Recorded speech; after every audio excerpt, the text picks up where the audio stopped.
रमताई जाते भय काली महम करी मंगल करियो महा ग्रंथ करन को का जाते मिले समाज संभावे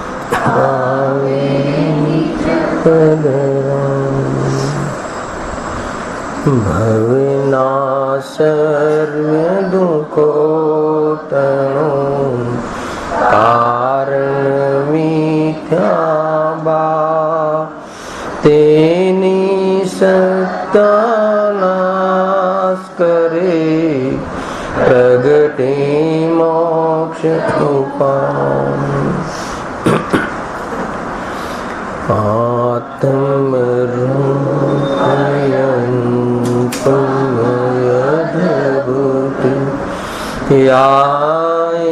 लखे भव सिंधु तरो आत्मरूप।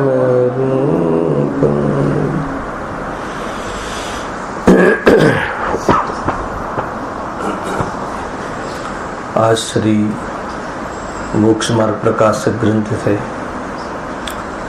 चौथा अधिकार पर अपने स्वाध्याय चाली रह्यो छे। आ भवना सर्व दुखो तणु एनु कारण एकमात्र मिथ्या दर्शन से। ये टॉपिक नु वर्णन पंडित जी कर्यु छे। एमा आपणे क्या आगे पेज नंबर 79 पर से मूल बात गत व्याख्यान में ये करी कि ज्ञानावरणीय कर्म ना अनुसार जे ज्ञान ની હિંતા થાય છે એ તો કોઈ મોટો બગાડ નથી, પણ મોહ દર્શન મોહની સંબંધી જે પદાર્થોનું વિપરીત સંધાન છે એનાથી તો અંધકાર છે, એનાથી વાસ્તવમાં બહુ મોટું નુકસાન છે। આ વાત બહુ જ યાદ રાખવા જેવી છે। એનો અર્થ એ થાય છે કે આત્મા ને સુખ માટે સાત તત્વની શ્રદ્ધા ઉપર ધ્યાન કરવા જેવું છે। માત્ર નામ આવડી જવાથી કે એની પરિભાષાઓ રટી જવાથી કે સંબંધી જાણકારી માત્ર રાખવાથી આત્માને દુઃખ મટી જશે એમ નથી। આ વાત સ્વાધ્યાય વર્ગમાં બહુ જ ગંભીરતાથી લેવા જેવી છે। કેમ એમ કહ્યું સમીરભાઈ કે સ્વાધ્યાયી જીવો સ્વાધ્યાય વર્ગમાં આટલે સુધી તો આપણે પહોંચી ગયા છીએ। નામ આવડે છે, સાત તત્વોના એની પરિભાષાઓ આવડે છે, અરે એવો વિશ્વાસ પણ છે કે આ તત્વની શ્રદ્ધાથી આત્મકલ્યાણ થશે, પણ એનું શ્રદ્ધા કરવાનું કાર્ય જો બાકી રહી જાય તો આત્માનું હિત થતું નથી।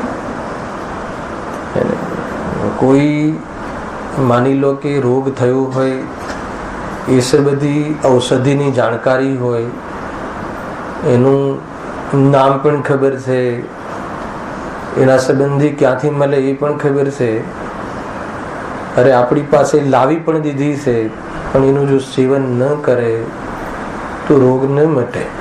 સિમ્પલ વાત છે। એ વાત ઉપર ધ્યાન કરવા જેવું છે। ખબર તો છે પણ પ્રયોગ ન કરે, ખબર તો છે પણ એ પ્રમાણે આચરે નહીં તો લાભ ક્યાંથી થશે? એ વાત અહીંયા મૂળ આવી હતી। કુલ મળીને ત્યાં સુધી વાત લાવી દીધી નિષ્કર્ષથી। એક અંતિમ જે પ્રશ્ન હતો એમાં ભાઈ દ્રવ્યલિંગી મુનિરાજ જે છે એમનું જ્ઞાન 11 અંગ અને 9 પૂર્વનું જ્ઞાન છે, શાસ્ત્રના આવા પાઠી છે, બધા જ તત્વોની ખબર પણ છે. પરંતુ શું કહ્યું?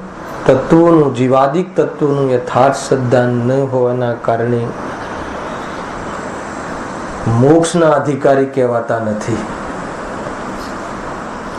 શાસ્ત્રમાં એમ પણ કથન મળે છે, કોઈ ગ્રસ્ત જીવનમાં કોઈ જીવ ભોગોમાં દેખાતો હોય, મજબૂરી વશ કશાય સહન ન થતા ભોગોમાં વર્તો દેખાતો હોય, પરંતુ સાતત્વની યથાર્થ શ્રદ્ધા હોય તો કહે મોક્ષનો અધિકારી છે. અને 5 ઇન્દ્રિયના વિષયોથી સર્વત્ર નિવૃત્ત હોય, પુણ્યમયી જીવન હોય અને જ્ઞાનમાં પણ કોઈ કમી ના હોય, પરંતુ સાતત્વની શ્રદ્ધા ના હોય તો એ મુનિલિંગ હોવા છતાં પણ, બાહ્ય પરિવેશમાં નિર્ગ્રંથતા હોવા છતાં પણ મોક્ષનો અધિકારી નથી. એ વાત કહીને તિર્યંચાદીની પણ વાત લીધી કે તિર્યંચાદીમાં જ્ઞાન તો ઘણું થોડું હોય છે, નામ પણ આવડતા નથી, પરંતુ મારું શું છે ને પરાયું શું છે, કશાયમાં દુઃખ છે, આ ક્રોધાદી ક્રોધ છે, એ ક્રોધ નામ પણ ના ખબર હોય, પરંતુ એ પરિણામથી દુઃખ થાય છે એવું ખ્યાલ આવે. એનો અર્થ કે આ છૂટી જવાથી સુખી થવાય છે એને ખબર પડે, અને એવી શ્રદ્ધા હોય તો એ જીવ તત્વ શ્રદ્ધાનપૂર્વક યથાર્થ શ્રદ્ધા હોવાથી એને અહીંયા કહે છે કે સુખનો અધિકારી છે એમ કહ્યું. જો આ લખ્યું ને અંતમાં, આપણે અહીંયાથી વાત છોડી હતી. તથા તિર્યંચાદિકને જ્ઞાનાવરણનો ક્ષેમ થોડો હોવા છતાં પણ પ્રયોજનભૂત જીવાદી તત્વોનું શ્રદ્ધાન હોય છે, માટે સમજાય છે કે જ્ઞાનાવરણના ક્ષેમ અનુસાર જ શ્રદ્ધાન નથી. એકલું જાણી જ લે તો એમાં શ્રદ્ધાન થઈ જશે એમ નહીં. સિદ્ધાન અને જ્ઞાન બે જુદા છે. પહેલા ઘણી વાર આપણે જ્ઞાનને જ આપણે શ્રદ્ધા સમજી લઈએ છીએ, સમજણને જ આપણે આત્માની પ્રતીતિ સમજી લઈએ છીએ. સમજણ પૂર્વમાં હોય એ વાતનો નિષેધ નથી, એ સંબંધી જાણકારી પૂર્વમાં લેવી પડે અને હોય એનો નિષેધ નથી, પરંતુ આત્મા મોક્ષ માર્ગમાં પ્રારંભ તો એના યથાર્થ શ્રદ્ધાન થવાથી જ થાય છે. એ વાત ધ્યાન રાખવું જોઈએ. સિમ્પલ છે ને ભરતભાઈ? ખ્યાલમાં આવે એવું છે? તો શું બાકી રહી ગયું? ખ્યાલ આવ્યો? જ્ઞાનમાં પણ કંઈ બાકી ના રાખ્યું અને આચરણમાં પણ કંઈ બાકી ના રાખ્યું. એ દ્રવ્યલિંગી મુનિરાજ ભાવલિંગી સન નમોલો એ સર્વ સહુણમાં બિરાજતા એવા ભાવલિંગી સંતોને ચરણાન યોગ આજ્ઞા અનુસાર 28 મૂળ ગુણનું જેવું પાલન હોય છે, નિરતિચાર એવું પાલન પણ આ જીવે અનંતવાર કર્યું છે. હે, સુમેરુ પર્વતનો ઢગલો થઈ જાય એટલી તો પીછી, એટલી વાર તો આ જીવે પીછી કમંડલ ગ્રહણ કર્યા છે. અને જ્ઞાનમાં પણ કોઈ બાકી નથી રાખ્યું, તો બાકી શું રહી ગયું? તો મોક્ષનો પ્રારંભ અહીંયા થયો જ નથી એવું અમારા પર કેમ કહો છો? કે જીવાદી 7 તત્વો, પ્રયોજનભૂત જીવાદી 7 તત્વોનું યથાર્થ શ્રદ્ધા ન હોવાના કારણે હું મુનિ છું, હું ગાયક છું એમ ન માનતા હું મુનિ છું એમ માની તો કહે છે મોક્ષ માર્ગ ની દિશામાં, મોક્ષ માર્ગની દિશામાં નથી. ભાઈ નજર છે, બહુ આકરું પડે. આપણે તો એમને જોઈ જોઈને એમ લાગે કે આ તો જબરજસ્ત છે, આપણા કરતા કંઈક સારા છે ને આમ છે ને તેમ છે. એને કમ્પેરિઝન કરવા માટે નથી સમજવાનું. આ તો હું થોડું ઘણું બહારમાં આચરણ કરી લીધું, હે ને, કશાયની મનતામાં થોડું ઘણું રાત્રિ ભોજનના ત્યાગ આદિ થોડીક બધું કરી લીધું, અને શાસ્ત્રનો પણ થોડોક સ્વાધ્યાય કરી લીધો, અને ગુરુદેવની 8000 કેસેટ સાંભળી પણ લીધી, પણ અભિપ્રાય ન પલટાય તો કહે છે કે બધું શૂન્ય છે. અભિપ્રાય જરા પણ ન પલટાયો છે. તો અભિપ્રાય પલટવાનું પુરુષાર્થ એ શ્રદ્ધાનો પુરુષાર્થ છે, અને જાણકારી એ તો કર્મ આધીન જ્ઞાનના ઉગાડમાં થવા વાળી એક પ્રક્રિયા છે, અને એનો મહિમા કરવા જેવું નથી. મહિમા તો આત્માની શ્રદ્ધાનો છે. આ વાત ધ્યાનમાં રાખવા જેવી છે ભાઈ. હવે જયારે આટલું પ્રકરણ પૂરું થયું તો એના પછી એક નવો ટોપિક આજે પ્રારંભ કરીએ છીએ. ટોપિકમાં એટલે આના અંતર્ગત જ ટોપિક છે, પેટા ટોપિક છે, પ્રયોજનભૂત ને અપ્રયોજનભૂત પદાર્થ. પ્રશ્ન મૂક્યો છે કે એ પ્રયોજનભૂત અને અપ્રયોજનભૂત તત્વ કયા કયા છે. આ પ્રશ્ન કેમ થયો સુમિરભાઈ? હે ને, શનિવારની રાતની સ્ટાઇલ હોવી જોઈએ ને. આ પ્રશ્ન કેમ થયો? કેમ કે આગળ એ નિષ્કર્ષમાં એ આવ્યું કે જીવાદી સાત તત્વ, જીવાદી સાત તત્વ, જીવાદી સાત તત્વ જે પ્રયોજનભૂત, આગળ લખ્યું પ્રયોજનભૂત જીવાદી સાત તત્વોનું અયથાર્થ સિદ્ધાંત હોવાના કારણે મિથ્યા દર્શન આ જીવને રહે છે. તો પછી મિથ્યા દર્શન મટાડવું હોય તો શું કરવું? પ્રયોજનભૂત સાત તત્વનું યથાર્થ સિદ્ધાંત કરવું. તો પછી એ બતાવો કે પ્રયોજનભૂત તત્વો કયા છે. પ્રશ્ન થાય કે ના થાય? તમે શોર્ટમાં કહી દીધું જીવાદી, એમને પૂરું બતાવો. એને એ છે બહુ સરસ ટોપિક છે આ. અને એટલું જ નથી, ખાલી નામ બતાવીને ટોપિક પૂરું નહીં કરે કે આ સાત તત્વ પ્રયોજનભૂત કેમ છે એની સિદ્ધિ કરવી છે. શું કહ્યું? પહેલા તો નામ બતાવશે, નિર્દેશ કરશે કે ભાઈ આ સાત તત્વ પ્રયોજનભૂત છે. એના પહેલા એ સમજાવશે કે પ્રયોજનભૂત કોને કહેવા, પછી પ્રયોજનભૂત કયા, અને આજ પ્રયોજનભૂત કેમ. ત્રણ પ્રશ્ન કર્યા. ત્રણ પ્રશ્ન અલગ અલગ છે, સમજણ પડે છે કે નહીં? પ્રયોજનભૂત કોને કહેવા, બરાબર છે કે નહીં? પછી પ્રયોજનભૂત કયા કયા કયા છે જે કે પ્રયોજનભૂત છે.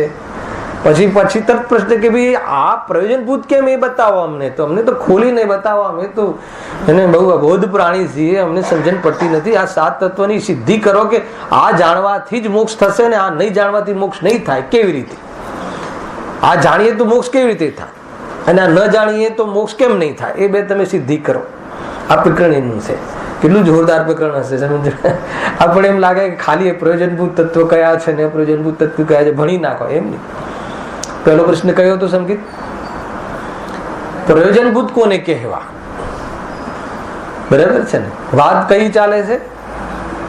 મોક્ષની, મોક્ષ માર્ગની. એમાં મજા નહીં આવે, કેમ કે તમને એમ લાગે કે મોક્ષની મોક્ષ માર્ગની વાત કરો છો ને, એનો અર્થ કે બીજી કોઈ પણ બાબતો છે તો અમારે મોક્ષ ને મોક્ષ માર્ગથી શું મતલબ છે? અમારે મોક્ષ અને મોક્ષ માર્ગથી શું પ્રયોજન છે? અમારે તો ધંધા વેપારથી પ્રયોજન છે, તો એમાં કોઈ પ્રયોજનભૂત તત્વો કે એનું કોઈ મતલબ કે એમાં કોઈ પ્રયોજનભૂત બાબતો હોય તો બતાવો. તો કહે છે કે એને આમ લાગે છે. એટલે પછી એક સામાન્ય કથન કર્યું કે જે ધંધા વેપાર આદિમાં પણ જે લાગ્યા છે કે જે આ સ્વાધ્યાદિમાં પણ જે લાગ્યા છે, બધાનું એક કોમન પ્રયોજન કહ્યું છે, સુખી થવું. અને તરત જ બસ કાન ઊંચા થઈ જાય કે હા તો બતાવો. પ્રયોજનભૂત તત્વ કોને કહેવા?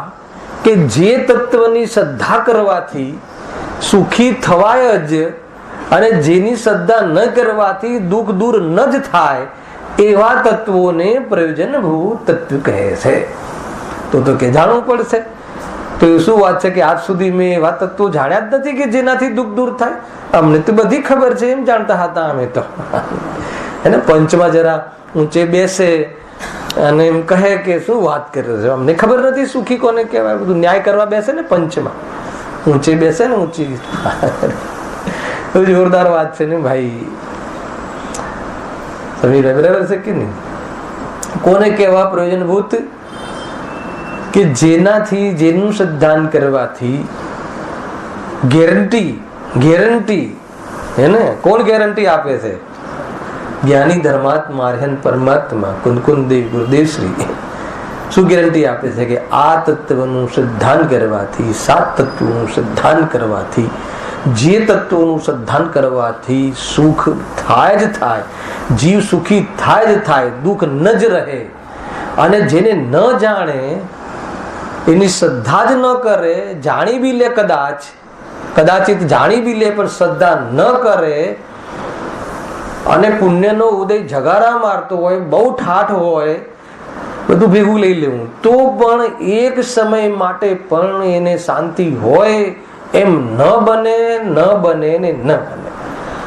તો સમજી લો કે આ પ્રયોજનભૂત તત્વ કયા છે એ પ્રશ્નની ઇમ્પોર્ટન્સ કેટલું હોય.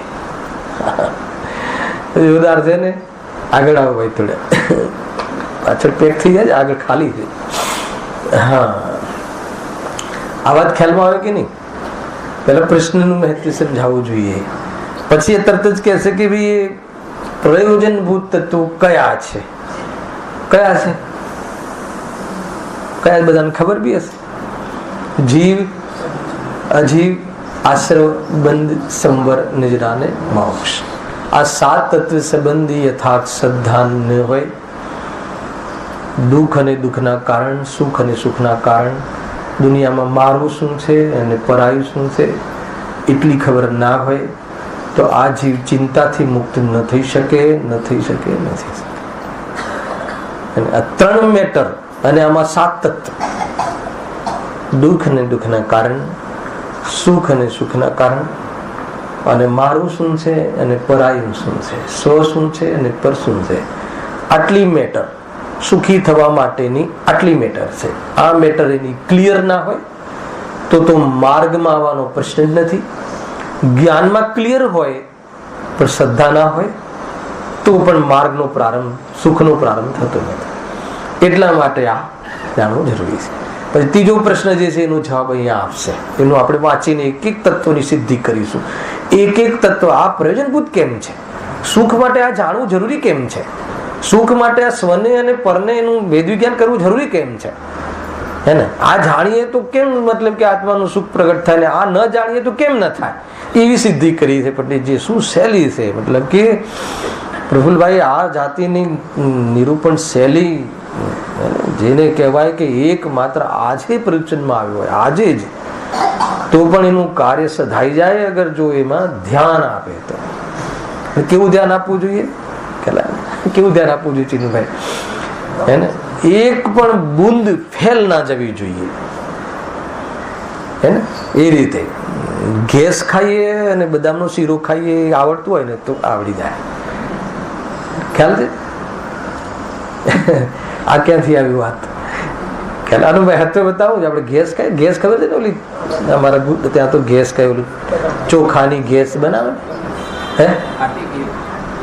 હા, ચોખાની. ચોખા તો સસ્તા સૌથી, ભગવાનને ચડાવીએ એ ચોખા સસ્તા સૌથી, બરાબર છે. અને એની મતલબ કે ગેસ બનાવીએ ખાટી દહીં સાથે મેળવીને, તો એમાં કદાચ કોઈ પાત્રમાં થોડું ચીજ રહી જાય તો કોઈ એને એકદમ ચાટીને કે એકદમ એ રીતે સાફ કરીને કોઈ નથી ખાતું. કેમ? અને બદામનો શીરો બનાવ્યો હોય તો એનો એક કણ પણ ફ્રી, મતલબ કે મફતમાં ના જવું જોઈએ. સમજમાં આવે છે કાંઈ? એવી રીતે આ સ્વાધ્યાયનું એક બી શબ્દ જ્ઞાનીઓના શાસ્ત્ર સ્વાધ્યાયના થતા ગુરુદેવશ્રીના મુખેથી જરતી આ વાણી, અરહંત વાણી, એનો એક શબ્દ પણ એક સમય પણ બરબાદ ના જવું, એ રીતે ગ્રાફ્સ કરવું, બીજાના માટે ના સાંભળવું. આમ થતું ડાયરેક્ટ એટેચ એ છે આની પાસે સાંભળવાની પદ્ધતિ. ખ્યાલ આવે કે નહીં? જેમ બધું હોય છે ને, પ્રતિષ્ઠાઓ હોય છે, બધા પ્રસંગો હોય છે, જન્મ જયંતિના પ્રસંગો હોય છે, તો એમાં જે 2-3 પ્રકારના પ્રસંગો હોય છે કે ક્યાંય પ્રદર્શની રાખી હોય કે ક્યાંય સાંસ્કૃતિક પ્રોગ્રામો રાખ્યા હોય કે કંઈ અનેક પ્રકારની જાણકારીના બધા વિષયો રાખ્યા હોય, એને તો એ બધું કેવું છે? ખાટી ગેસ જેવું છે. સમજણ ખ્યાલ આવે? અને જ્યાં એમાં જે એને પ્રવચન રાખ્યું છે ગુરુદેવનું, નૈરોબીના પ્રવચન, એ કેવા છે? બદામના શીરા જેવા છે. આપણે શું કરીએ છીએ? આપણે શું કરીએ છીએ કે ખ્યાલ આવી ગયો ને? આ તો જે છે ને નૈરોબીની કેસેટો તો ઘેર ઘેર આપી દીધી છે, તો એ જોઈ લેશું ને. આ પ્રદર્શની કાલે ક્યાં હતું ગોઠવાનું, જોઈ લઈએ. અને પાછું કોને બનાવ્યું, નીચે દીકરાએ કે દીકરીએ કે એમાં ધ્યાન આપે ને પ્રવચનમાં ન જાય, તો કહે છે કે એને આ સિદ્ધાંતનો ખ્યાલ નથી, ખ્યાલ એને વિશુદ્ધિ નથી. પહોંચ્યો છે સોનગઢ જન્મજયંતિમાં, પહોંચ્યો છે પ્રતિષ્ઠામાં, હે ને? પણ એના મકાનના આકાર પ્રકારો જોવામાં એમ નથી કહેતો કે ન જોવા કે જોવા, પણ સ્વાધ્યાયના સમયને એમાં એક સમય પણ છોડવો નહીં. મંગલાચરણ પહેલા પહોંચી જવું. કદાચ મકાન છૂટી જશે તો એ કોઈ પ્રયોજનભૂત તત્વ નથી. કોણે બનાવ્યું ને કોને કેટલું દાન આપ્યું અને એમાં કેટલા માળની બરાબર વ્યવસ્થિત છે કે નહીં, અને એના એ મોક્ષ માર્ગનું પ્રયોજનભૂત તત્વ નથી. બરાબર છે કે નહીં? અને તત્વમાં જે ભગવાન આત્મા પ્રવચનમાં આવશે ગુરુદેવના શ્રી મુખેથી આવે કે ના આવે એ રીતે હું એક ચૈતન્ય તત્વ છું, ચિન્માત્ર જ્યોતિ મારું સ્વરૂપ છે, શરીર આદિ મારું સ્વરૂપ નથી. આ જે કથન, આ જે મેટર, આ જે તત્વનું નિરૂપણ એક ક્ષણ માટે પણ એને વિસ્મરણ કરવા જેવું નથી. અને જ્યાં સુધી પ્રતીતિ ન થાય ત્યાં સુધી જ્ઞાનનું ધ્યેય બનાવીને એનું વાસ્તવમાં અંદરમાં આત્માનું વલણ અર્થાત તો જ્ઞાન શ્રદ્ધાને કેળવવા જેવી છે. આ એકમાત્ર ખ્યાલ આવે છે કે નહીં રાજભાઈ? બહુ સુંદર છે. આપણને ખ્યાલ હોવો જોઈએ. એટલે સ્વાધ્યાયને પરમ તપ કહ્યું છે ભાઈ. સ્વાધ્યાય કે એવું માધ્યમ છે આત્માનું કલ્યાણ થવા માટે, જે 5 લબ્ધિ પૂર્વક જે આત્માનું જે સમ્યક દર્શન થાય છે એની અંદર દેશના લબ્ધિ કહી એને પરિણામોની સ્વચ્છતાની પહેલી 2 જ્ઞાનમાં કઈ છે? પહેલી 2 ક્ષયક્ષમ લબ્ધિ અને વિશુદ્ધિ લબ્ધિ. એ પાત્રતાના રૂપમાં પરિણામ એવા પવિત્ર હોવા જોઈએ એ સદાચરણમાં. એ સિવાય બી વિશુદ્ધિ કે ગરજ ખટક સુખી થવા માટેની ખટક એ વિશુદ્ધિ ખ્યાલ આવ્યો. અને એ વિશુદ્ધિ હોવા છતાં દેશના ના સાંભળે, સિદ્ધાંત બોધ ના હોય તો અનુભૂતિ નહીં થાય. સિદ્ધાંત બોધની ખબર જ ના હોય તો કેવી રીતે અનુભૂતિ થશે? અને સિદ્ધાંત બોધની ખબર બી હોય પછી આગળ કઈ લબ્ધિ મૂકી? પ્રાયોગિક લબ્ધિ. પ્રયોગ જ ના કરે તો દેશના બરાબર થઈ ગઈ લબ્ધિ બી. હા આ જ સત્ય છે, આ જ સત્ય છે. અમને અટૂટ વિશ્વાસ છે કે આ સિવાય બીજો માર્ગ જ નથી, એવી પાક્કી વિશ્વાસ દેશનાનું એટલી જબરજસ્ત વિશ્વાસ. પણ પ્રયોગમાં ના હોય તો, નિષ્કર્ષમાં ના હોય તો, એના જીવનમાં એ સંબંધી એમાં એ સંબંધી અભ્યાસમાં જ ના હોય તો કશું ના થાય.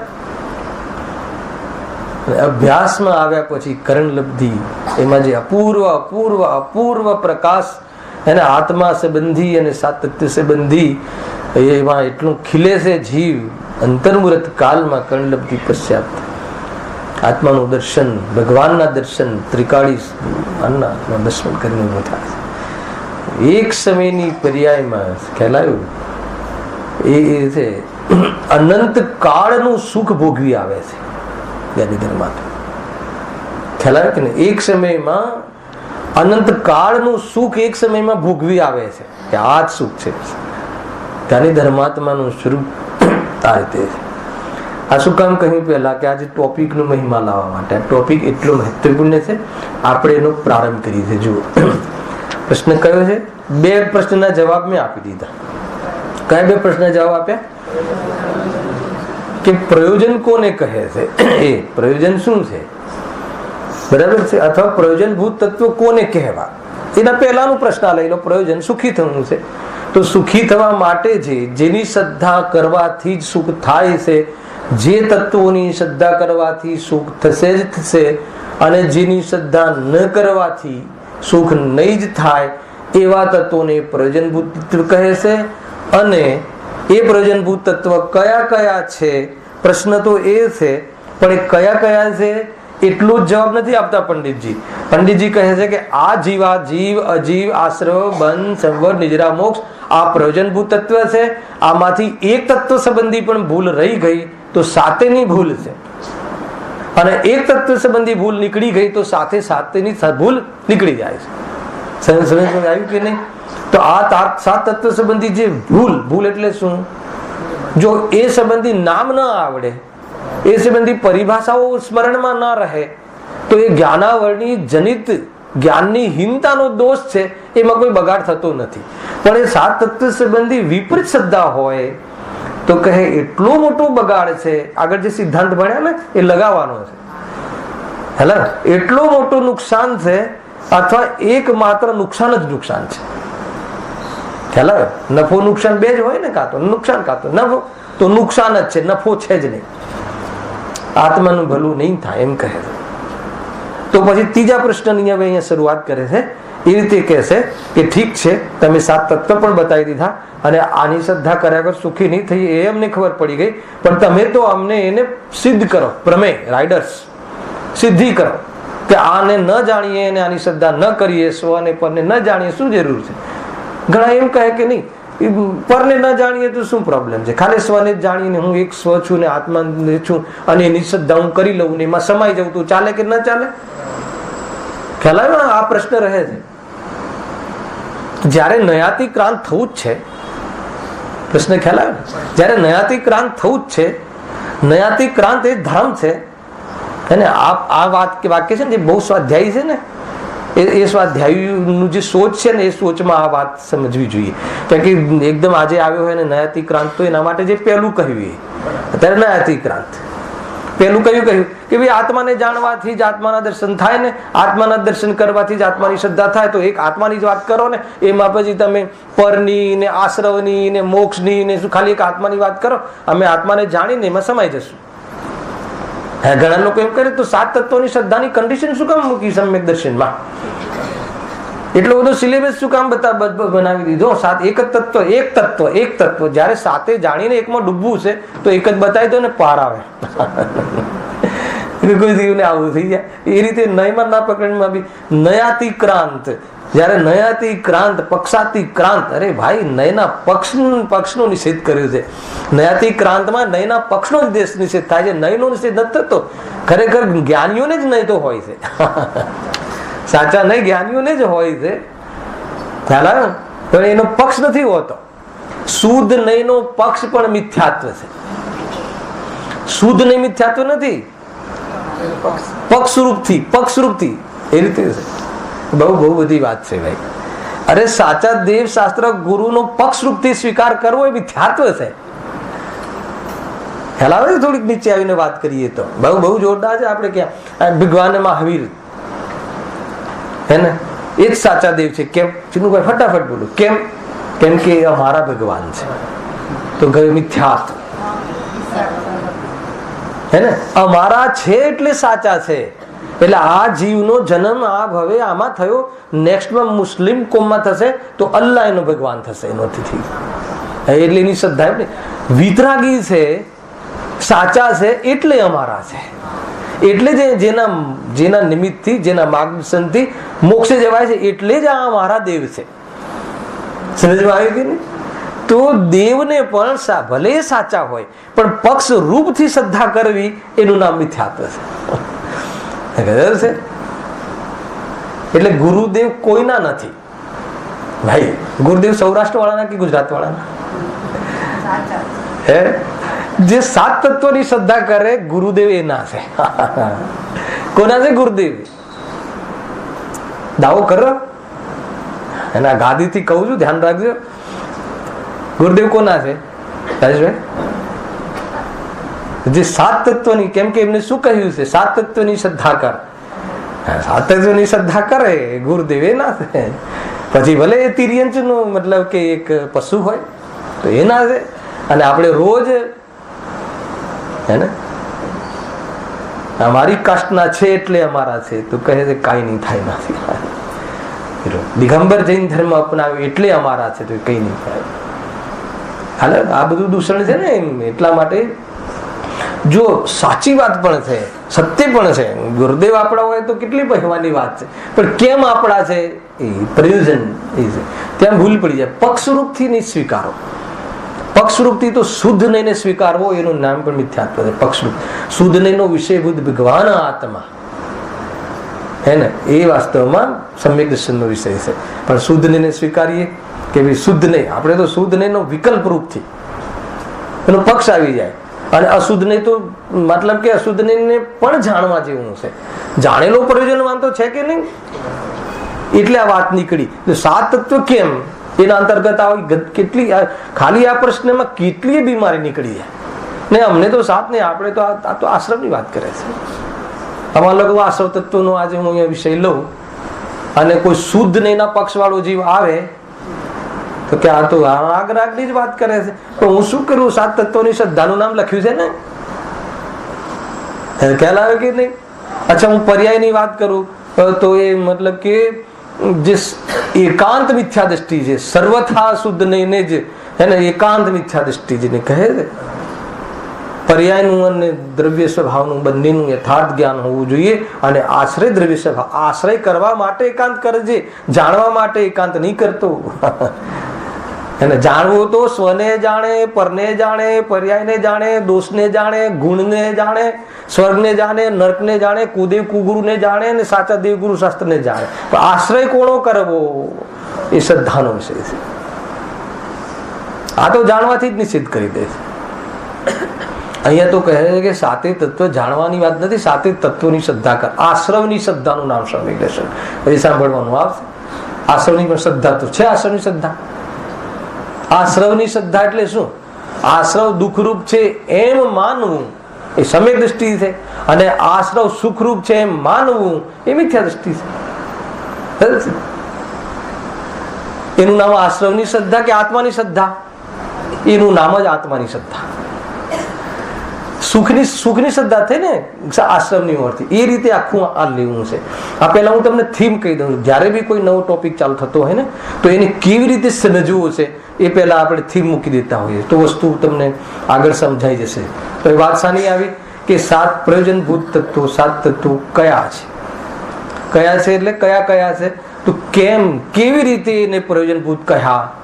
અમને તો બીજું બધું દાન આપવું પ્રયોજનભૂત લાગતું હતું, અમને તો ઉપવાસ કરવા પ્રયોજનભૂત લાગતું હતું, અમને તો ધર્મના નામે બધી શિબિરો ચલાવી પ્રયોજનભૂત લાગતું હતું, અમને તો ધર્મના નામે શું આ બધું હોય છે. પણ આ બધું 7 તત્વની શ્રદ્ધા માટે છે, એ ભૂલી ગયા છે. આ બધું હોય છે પણ આ શાના માટે છે? 7 તત્વની શ્રદ્ધા કરવા માટે હતું. એના માટેનો એ અવસર હતો, એના માટેનો માહોલ હતો. તે માહોલને જ કંઈક માની લીધું અને 7 તત્વની શ્રદ્ધા તરફ ધ્યાન જ ના કર્યું તો શું થઈ ગયું? ભાવ ચૂકી ગયું, અવસર ચૂકી ગયું. ન જાણે પછી એ અવસર ક્યારે આવશે? પંચમ કાલમાં આયુષ્ય બી થોડા લઈને આવે, એને પુણ્ય પણ બહુ હીન પુણ્ય લઈને આવે. અને એની વચ્ચે એકાદ કલાક આ સ્વાધ્યાયનો સમય કાઢે તો એની અંદર આ ગુરુદેવશ્રીના શબ્દો છે, એકાદ કલાક સ્વાધ્યાયનો સમય કાઢે તો એમાં પ્રયોજનભૂત તત્વની શ્રદ્ધા કરવા સંબંધી ધ્યાન ન કરે, ન સમજે. કદાચિત પ્રયોજનભૂત તત્વને 1 કલાક સમજી બી લે, રટી બી લે, આવડી ગયા એમ સંતુષ્ટ થઈને રહી જાય, પરંતુ એની શ્રદ્ધા સંબંધી ક્યારે પણ વિચાર ન કરે. એટલે આત્મકલ્યાણ નથી થતું. એટલા માટે આપણે ક્યાં અટક્યા છીએ? કાલે કરીશું થોડું થાય છે. આ થોડી ચતુર્થકાલના આયુષ્ય લઈને આવ્યા છે, લાખો 50,000 વર્ષ ને 2 લાખ વર્ષ, 5 લાખ વર્ષ. તો એમાં 10-15 વર્ષ જંગલમાં જઈ આવવું પડે. રામને ફરક નથી પડતો. 14 વર્ષ જઈ આવ્યા હતા, પણ કેટલું વર્ષ? કેટલા 38,000 વર્ષનું આયુષ્ય, 14 વર્ષનો શું ફરક પડે? આપણી 14 મિનિટ બી આપણા માટે તો નુકસાનનું કામ છે. કેમ કે હમણાં ઘરે પહોંચીને સમાચાર આવે, રાજેશભાઈ જલ્દી પહોંચો, ભાઈ ગયા. એવું છે ને, કઈ ઠેકાણું છે નહીં. આયુષ્ય તો નબળા છે. મતલબ કે ઉત્કૃષ્ટ આયુષ્ય 100 વર્ષ કહ્યું હે ને.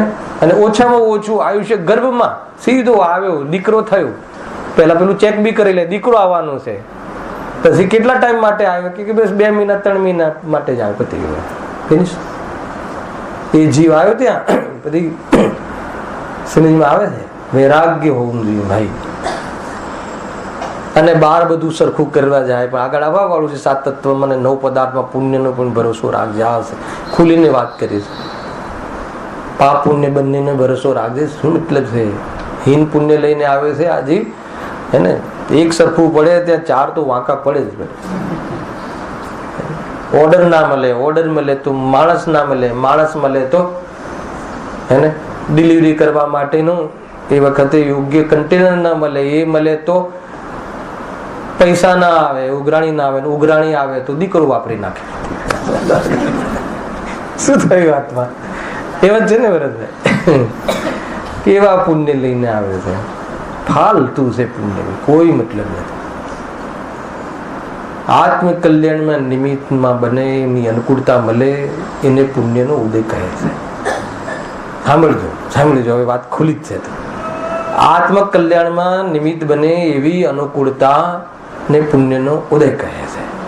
અને આત્માનું હિત કઈ બી આત્મકલ્યાણમાં નિમિત્ત બને એવો વિચાર કઈ બી પોઝિશનમાં કરી શકાય છે. એટલે પુણ્યનો ઉદય આત્માથી નહીં તો ક્યારે છે? હંમેશા છે.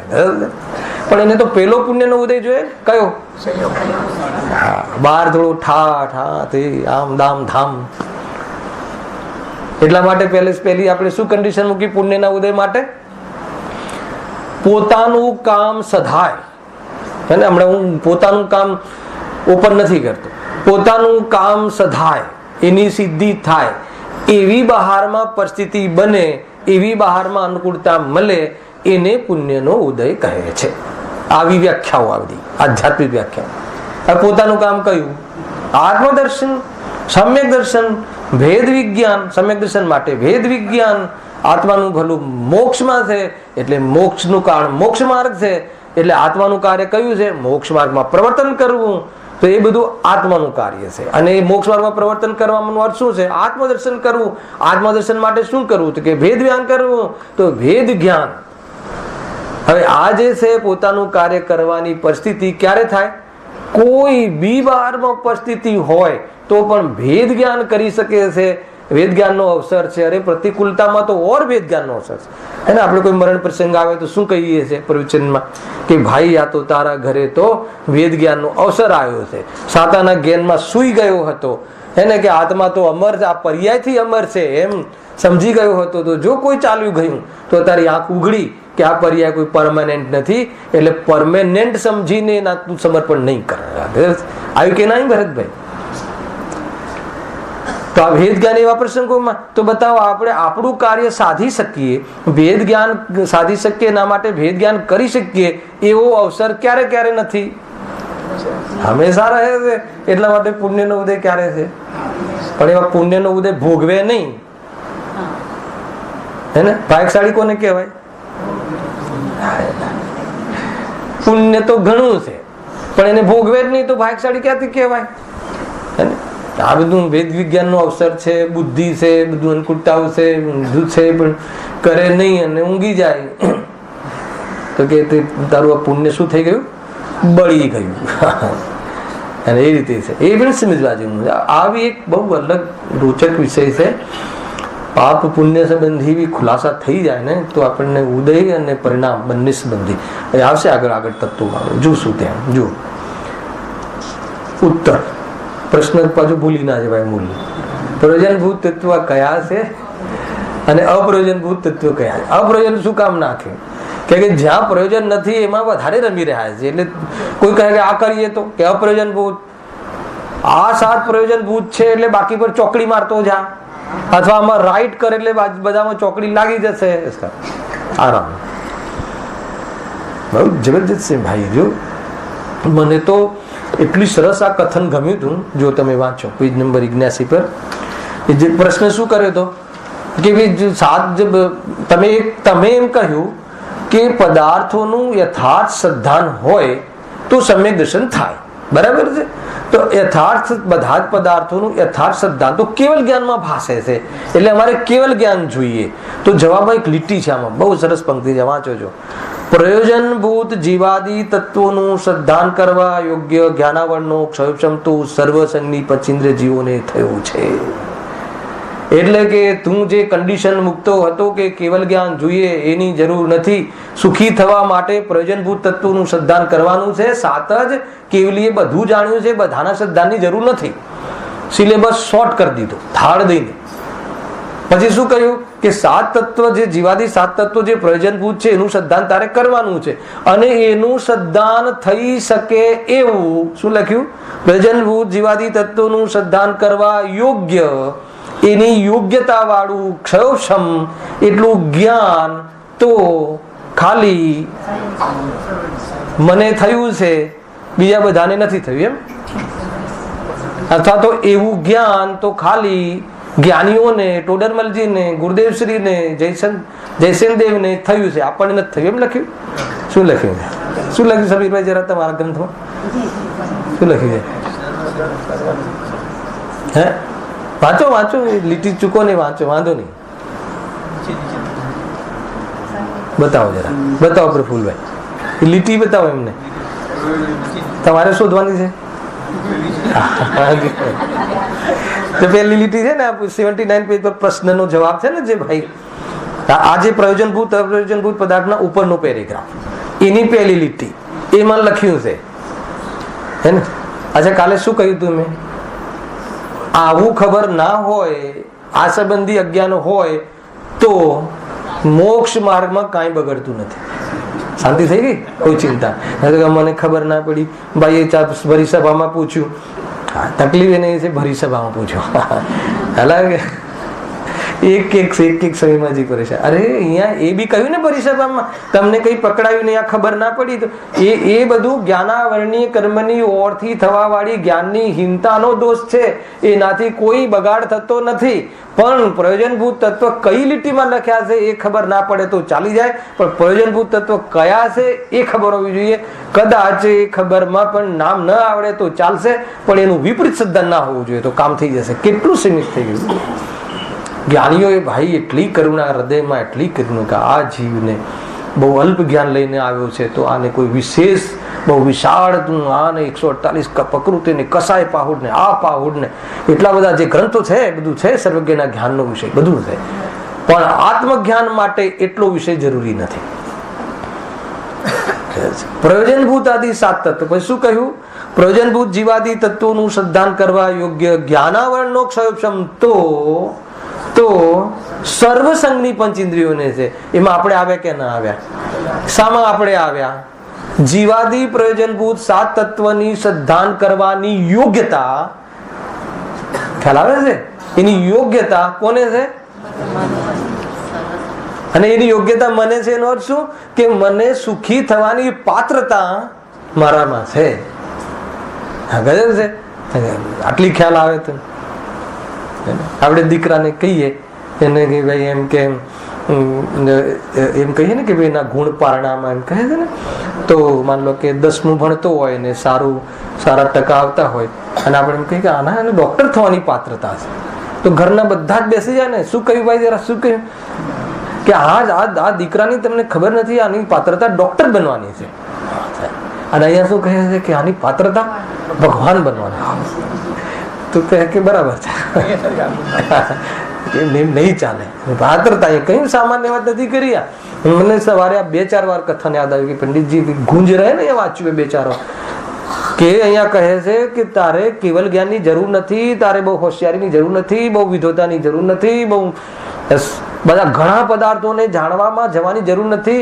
એક તો 7 સિલેબસ કટ કરી દીધો, અને એ પણ ઠીક છે સાહેબ, એ પ્રયોજનભૂત 7 તત્વને જાણવાનું એ બોલતા પહેલા તો શું કહી દીધું કે એ સંબંધી જે જાણવાની જે શ્રદ્ધાન કરવા યોગ્ય, શ્રદ્ધાન કરવા માટે જેટલું જ્ઞાન જોઈએ એવી યોગ્યતા તો સંઘની પંચેન્દ્રિય 4 ગતિના સંઘી પંચેન્દ્રિય જીવોને બધાને છે. એટલે આપણે આવી ગયા, એનો અર્થ એ થઈ ગયો કે મારી પાસે પાત્રતા છે. હવે એવું કોઈ બાનું નહીં આપવું પડ્યું, ખબર નથી પડતી, ખબર છે હલાવે કે નહીં. એ કેટલી સરસ વાત છે. એટલી સરસ વાત એવું છે. જો હવે પકડ ચાલુ કરીએ, આપણી પાસે છે 15 મિનિટ. એ પ્રયોજનભૂત અને અપ્રયોજનભૂત તત્વ કયા કયા છે? એ પ્રયોજનભૂત તત્વ 7 છે, બાકી બધા અપ્રયોજનભૂત છે. આ 7 સિવાય જેટલા બી છે, જે બી તત્વો છે, જેટલા પદાર્થો છે, જે પણ કોઈ છે, બધા અપ્રયોજનભૂત છે. આ 7 સિવાય જીવ અજીવ, આગળ ઘણા પ્રશ્નો છે. જીવ અજીવમાં શું બાકી રહ્યું કે શું? પછી હાલ તમે જુઓ, જીવ અજીવ આશ્રવ બંધ સંવર નિદ્રા ને મોક્ષ. બરાબર. હા, તો એ કેવી રીતે પ્રયોજનભૂત છે એની હવે પ્રારંભ. ઉત્તર 80મું પાનું. આ જીવને પ્રયોજન તો એક એ જ છે. જવાબ આપી દીધો છે, હવે હું વાંચી લઉં. ચર્ચા આપણી 1.5 કલાક કરી. એ છે કે મને દુઃખ ન થાય અને સુખ થાય. પ્રયોજન આટલું જ છે. આટલું જ છે ને? બરાબર છે. કે બીજું કોઈ પ્રયોજન હોઈ શકે? આ બી એક વિચારવા જેવો પ્રશ્ન છે, આ ટોપિક છે. જીવનું આ સિવાય કોઈ બીજું પ્રયોજન હોઈ શકે? અરે જે પણ કોઈ પ્રયોજન હોઈ શકે, આ પ્રયોજન માટે જ હોઈ શકે. ના ના, મારું પ્રયોજન આ બધું નથી, સુખી થવું નહીં, બસ મારે તો ભલે ને દીકરીને સારું ઘર મળી જાય, મારે એટલું જ પ્રયોજન છે, બાકી કોઈ પ્રયોજન નથી. હવે એ પ્રયોજનની પાછળ શું પ્રયોજન છે? એને સારું ઘર મળી જાય તો હું સુખી થઈ જાઉં. એ સુખી થાય કે ના થાય અરે એ બી સુખી થઈ જાય એનું પ્રયોજન બી હું સુખી થાઉં એટલા માટે જ. તમે કોઈ બી જગ્યાએથી તમે છેલ્લે તો તમારે આવું જ પડશે કે મને સુખ થાય અને મારું દુઃખ દૂર થાય, એ જ મારું પ્રયોજન છે. ચાહે પછી પ્રયોજન માટે અન્ય કાંઈ પણ કાર્ય કરે. જોરદાર છે કે નહીં આ વાત? બરાબર છે. કોઈ બી દીકરો સેટ થઈ જાય નહીં, આપણે તો હવે જવાના છીએ, એ ઠેકાણે પડી જાય હેલા કે નહીં, તો મને શાંતિથી મરણ આવે. એટલે આવે શાંતિથી મરણ. પણ આત્મા અનાદિ અનંત છે એવું તત્વ જાણવાથી મરણ શાંતિથી થાય.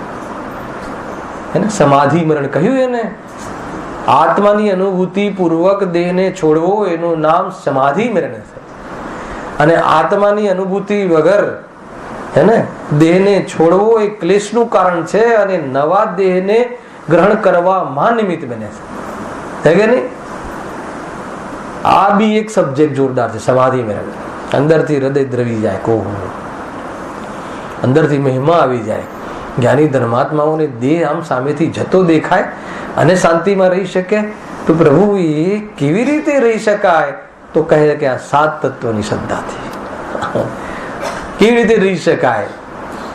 સમજમાં આવે છે કે દેહ આપણી સામેથી, હવે આપણને ડોક્ટરે કહી દીધું 2-4 કલાકની જ વાર છે, એને જરા ઓલું શું લગાવે છે, વેન્ટિલેટર કે વેન્ટિલેશન જે બી હોય એને હટાવશે તો અંદરમાં હું અનાદિ અનંત છું, તું એને હટાવે કે ન હટાવે. અરે અહીંયાથી આ આત્મા જાય કે અહીંયા થોડો કાલ રહે, એનાથી મારું જન્મ મરણ નથી. હું તો જન્મ મરણથી રહિત એને અનાદિ અનંત ત્રિકાલી ધ્રુવ તત્વ છું. હવે એ જીવને શરીર જવાનો કાલવાળી પોઝિશન બને તો કેટલો દુઃખી થાય. એને જોઈને ડોક્ટર દુઃખી થાય કે સગાવાલા દુઃખી થાય, એ તો એના મોહને લઈને, અમને કાંઈ નથી છે કે નહીં. બધી વૈરાગ્ય ભાવનાનું છે ભાઈ. સમય સારે આધ્યાત્મિક વૈરાગ્ય ભાવના છે. હલાવે કે નહીં? દ્રવ્યાની યોગ એ વાસ્તવિક પારમાર્થિક વૈરાગ્ય ભાવના છે. હું તો પરિપૂર્ણ છું, કેવલ જ્ઞાનથી હું પૂર્ણ થાવ એવો નથી. એટલે કેવલ જ્ઞાનની પણ મારે શું જરૂર છે? એ આધ્યાત્મિક વૈરાગ્ય છે કે કેવલ જ્ઞાનની પર્યાયથી પણ વિરક્તિ છે. કેવલ જ્ઞાન જોઈએ છે મારે, એ પણ એક પ્રકારથી રાગ છે, એ પણ એક પ્રકારથી વૈરાગ્ય નથી. શું કામ જોઈએ કેવલ જ્ઞાન? એ તો કહે કે હું તો કેવલ જ્ઞાન સ્વરૂપ હાલ છું ને. સમયસાર કહે કે તને કેવલ જ્ઞાન એના ક્રમબદ્ધમાં આવે એ ના કરતા તું હાલ કેવલ જ્ઞાન સ્વરૂપ છે ને. પતિ કેટલી સુંદર માર્ગ છે ભાઈ. બહુ બધી વાતો છે. આ તો એક સાથે અનેક ખિડકીઓ ખુલી જાય છે ને. તો આને રિલેટેડ છે પ્રયોજનભૂત તત્વ. બોલો એમ છે ને. આ જીવને પ્રયોજન તો એક જ છે, એક જ છે, એક જ છે, બીજું કાંઈ જ નથી. અને મને દુઃખ ન થાય, મને દુઃખ ના થવું જોઈએ. તમારે જે ધમાલ કરવી હોય એ કરો, પણ મને દુઃખ ના થવું જોઈએ. મારું તો પ્રયોજન એ છે. પૈસા જાઓ તો જાઓ, મૃત્યુ આજે આવી જાવ તો આજે આવી જાઓ, કે કેટલા વર્ષો પછી આવવું હોય તો કેટલા વર્ષો પછી આવો, પણ મારું પ્રયોજન દુઃખ ના થાય એ છે. તો પ્રભુ એ બતાવો કે દુઃખ કેવી રીતે ના થાય. તો કે આ 7 તત્વોની શ્રદ્ધા હોય તો દુઃખ ના થાય. ખ્યાલ આવ્યો કે નહીં? શરીર ટકી પણ જાય છે. જેને અને દેવોને શું કહે છે? અમર કહે છે. ક્યાં અમર કહે છે? ભક્તાવર સ્ત્રોતમાં કહ્યું છે ને. ભક્તાવર સ્ત્રોતમાં દેવોને અમર. અમર એટલે શું? એટલું બધું આયુષ્ય છે ત્યાં કે જાણે એમને મરણ જ નથી. તો પછી સુખી છે બધા દેવો? તો ત્યાં કોણ સુખી છે? સમ્યક દ્રષ્ટિ. જેને સમ્યક દ્રષ્ટિ એટલે શું? 7 તત્વનું યથાર્થ દાન જેને છે એને સમ્યક દ્રષ્ટિ કહે છે. એના સિવાય સ્વર્ગમાં પણ જીવ દુઃખી છે, અને હોય તો નરકમાં પણ જીવ સુખી છે. સિદ્ધાંત બરાબર છે કે નહીં? સુંદર છે ભાઈ. આ જીવની પ્રયોજન તો એક જ છે કે મને દુઃખ ન થાય અને સુખ થાય. અન્ય કંઈ પણ પ્રયોજન કોઈ જીવને નથી. કોઈ જીવને બાય ડિફોલ્ટ. વળી દુઃખ ન હોવું તથા સુખ હોવું એ બે એક જ છે. કોઈને એમ થાય કે દુઃખ ન હોવું એ કરવું કે સુખી થવું એ કરવું? તો કે એક જ છે. સુખ કોને કહે છે? સમર્થત્વ કોને કહે છે? એમાં બી નાસ્તિકની વ્યાખ્યા છે, આશ્રમના અભાવને સબર કહે. સબરની અસ્થિતિ વ્યાખ્યા બહુ જોવા નહીં મળે. એટલે શું આપણે એ બધા પકડવા બહુ ઊંચું પકડ છે. સાત તત્વનું સ્વરૂપ ને સાત તત્વ સંબંધી ભૂલ અને સાત તત્વ સંબંધી સમ્યક શ્રદ્ધા, એને આટલો જ મોક્ષ માર્ગનો વાસ્તવમાં સબ્જેક્ટ છે. બાકી કોઈ બાકીના સબ્જેક્ટ તો બધા જરૂરી નથી. આ સબ્જેક્ટ જરૂરી છે. એટલે બહુ મહત્વપૂર્ણ છે આ. ખ્યાલ ઘણા કહે કે ભાઈ તમે યાત્રામાં આ લેજો, આ લેજો, સાત તત્વની શ્રદ્ધા વાળો પ્રકરણ લેજો, અને બધા નવા આવવા વાળા છે. એક વાર એમ ના કહે કે મારે કામ આવશે. બધા દીકરા દીકરીઓ પહેલી વાર આવવા વાળા છે, તમે આ લેજો, આ બહુ સારું છે. પણ મને પેલું ખાટી ગેસ જેવું થઈ ગયું ને, પોતાના માટે કોઈ વાત જ નહીં. તો કે યથાર્થ પાત્રતા નથી. એ એવું કહે છે કે પ્રભાવના તો પહેલા ધરાઈને પોતે પીવે, પછી જે પાણી વહે એમાં પ્રભાવના થાય છે. અને એ જ સાચી પ્રભાવના હોય. જે પેલી ગુરુદેવ ઉદાહરણ આપતા પેલી નેક હોય ને, ખેતરમાં નેક, પાણી સપ્લાયની શું કહે ને, નહેર. નહેર એ અશુદ્ધ ભાષામાં નેક, ગામડાની ભાષામાં નેક, ગામડાની ભાષામાં નેક, નહેર. નહેર આ અહીંયાથી અહીંયા જાય તો એ બીજાને પહોંચાડે પાણી, એ પહેલા પોતે બધું પાણી પહેલા પોતે પી લે અને પછી જે પાણી જાય તો જાય. એવું છે આ સ્વરૂપ. આપણને તો નહીં. દીકરા દીકરીઓને ખબર પડે એટલે બહુ થઈ ગયું, હે ને, જાણે પોતાને સમ્યક દર્શન થઈ ગયું હોય. એ રીતે છે ને, ગજબ છે ભાઈ.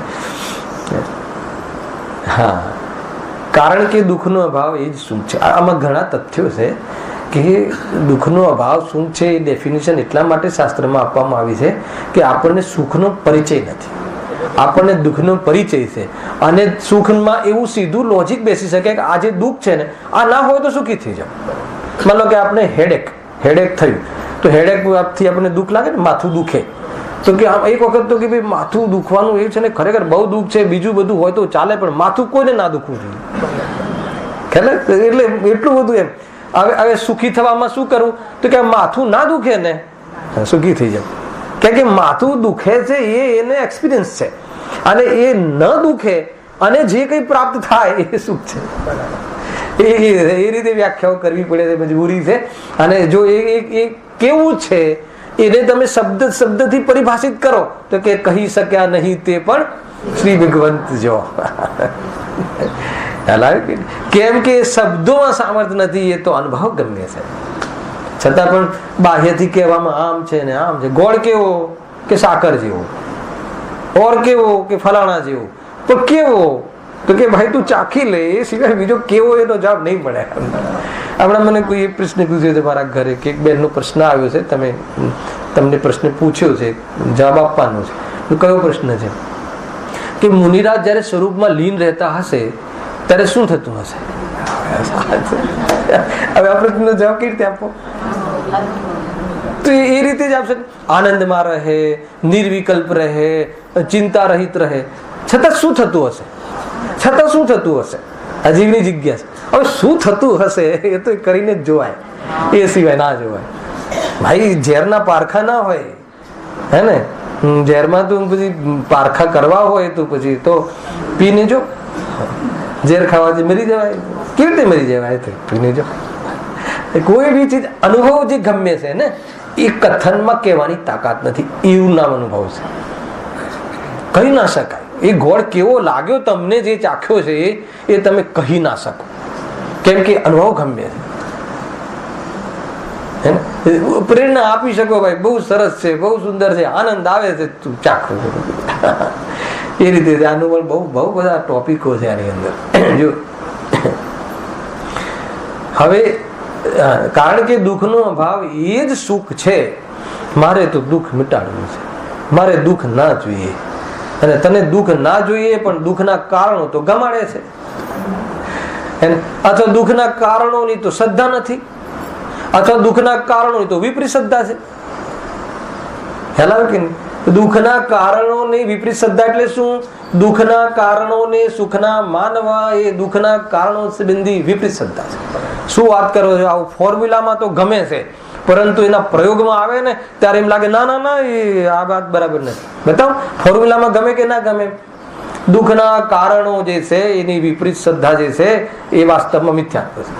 દુઃખના કારણોને સુખના માનવું વાત તો બહુ સાચી કરે છે ભાઈ. દુઃખના કારણોને સુખના કારણો માનવા તો સુખ ક્યાંથી થાય? જોઈએ છે સુખ, મટાડવું છે દુઃખ, પણ દુઃખના કારણોને તો સુખના માનીને બેઠવું છે તો ક્યાંથી મટે? તો કે શું વાત કરો છો? હા હા, દુઃખના કારણે અમે સુખના કારણ માનતા હશું? પછી ખુલીને કહીએ ને કે હા આ તો ભાઈ દુઃખના કારણ થોડી કહેવાય. દીકરા દીકરીઓ પ્રત્યે પ્રેમ હોય, સ્નેહ હોય, નાના દીકરાના દીકરો, નાતી નાતી પોતી જે બી કહેવાય એને એના પર તો કેટલું બધું આમ સ્નેહ હોય. દીકરા કરતા હે ને મૂડી કરતા વ્યાજ વાળું કે એને મૂડી વાળી કે વ્યાજ વાળું છે કે નહીં? તો કહે કે એનો જે પ્રેમ છે ને કે ભાઈ પછી ગુરુદેવશ્રી આવે ઘરે કે છે ને આ તને આટલો પ્રેમ રાખે છે ને આ દીકરા પ્રત્યે તો બહુ દુઃખી થશે, બહુ દુઃખ થશે. શું વાત કરો છો? અમને તો એના પર પ્રેમ હોવો એ સુખ લાગે છે. તો કે દુઃખના કારણો સુખના કારણો માને કે ના માને? અચ્છા, એ આપણને દુઃખનું કારણ લાગે ભાઈ? દીકરાનો દીકરો નાનો આટલો ગોળ મોળ ક્યુટ આમ સુંદર હોય, વાલો વાલો લાગે અને એના પ્રત્યે વાલ આવે, એ દુઃખ લાગે કે એ દુઃખ છે કે સુખ છે? અને એના પ્રત્યે સ્નેહ હોવે, વાલ હોવું એ દુઃખનું કારણ છે કે સુખનું કારણ? બહુ દુઃખ થશે તને, એ તારું થઈને નહીં રહે. અને એ સંયોગના સમયથી જ વિયોગ ચાલુ છે, એ તારો કોઈ દિવસ થઈને નહીં રહે. તું એનો તારો માને છે, પોતાના માનવાની જે શ્રદ્ધા છે એના વાલ, એ વાલ જે છે ને આજે વાલ છે અને કાલે એ દ્વેષમાં પરિણમી જશે. હાલ આવ્યો કે નહીં ભાઈ? તું એના કરતા એક વિતરાગત પ્રાર્થના છે એનો તું કઈ ઉપાય કર. એને એ ઉપાય છે, કોઈ ઉપાય નથી. છે કે નહીં? એ છે ભાઈ વિષયની આ ભૂમિકા છે. વિષય પ્રારંભ નથી કર્યો. એટલું બધું જોરદાર છે રાજેશભાઈ આ વિષયમાં કે એમ લાગશે કે ચોથા અધિકારમાં જે સાત તત્વની યથાર્થ શ્રદ્ધા, સાત તત્વ સંબંધી ભૂલનું જે પ્રકરણ છે એ પ્રકરણ કોઈ ગંભીરતાથી સમજે તો ભૂલ નીકળી જાય, એટલી તાકાત છે. જો હવે પ્રયોજનની સિદ્ધિ જીવાદી તત્વોનું સત્ય સિદ્ધાંત કરતા જ થાય છે. આપી દઉં ને કારણ કે ભાઈ તારે શું કરવું છે? ભાઈ મને તો સુખ પ્રાપ્ત કરવું છે, મારું પ્રયોજન છે. દુઃખ દૂર કરવું મારું પ્રયોજન છે, કારણ કે દુઃખનો અભાવ જ સુખ છે. તો તરત જ જવાબ આપે છે પંડિતજી કે એ પ્રયોજનની સિદ્ધિ તો શાનાથી થશે? જીવાદિક તત્વોનું સત્ય સિદ્ધાંત કરતા જ થાય છે. હે ને? એટલી ચર્ચા મેં આખા પોણો કલાક કરી કે એની એ સિદ્ધાંત કર્યા વગર તને એ સુખની પ્રાપ્તિ નહીં થાય. પછી શું લીટી છે? તે કેવી રીતે? અમે સ્વપરને ભિન્ન નહીં જાણીએ તો અમે દુઃખી થશું, એ કેવી રીતે? અને સ્વપરને ભિન્ન જાણીએ તો સુખી થઈ જશું, એ કેવી રીતે? ખ્યાલ આવે કે નહીં? તો એ કેવી રીતે તમે હવે એ બી તમે કહો. શું કહ્યું? કાલે કહ્યું હતું કોઈ ભાઈ શનિવારનો ક્લાસ હતો, પેલી નોટ બનાવીને આજકાલ મેં બધી બરાબર નોટ તો કોઈ આપણે સાધનભાઈ હતા મને કે આ નોટ જ અમને આપી દો ને. તો જયેશભાઈ કે બધું તમારે લઈ લેવું છે, ઘરે કરવું નથી. એવું છે ભાઈ. કાલે સૌ શનિવારે સહેજાનંદી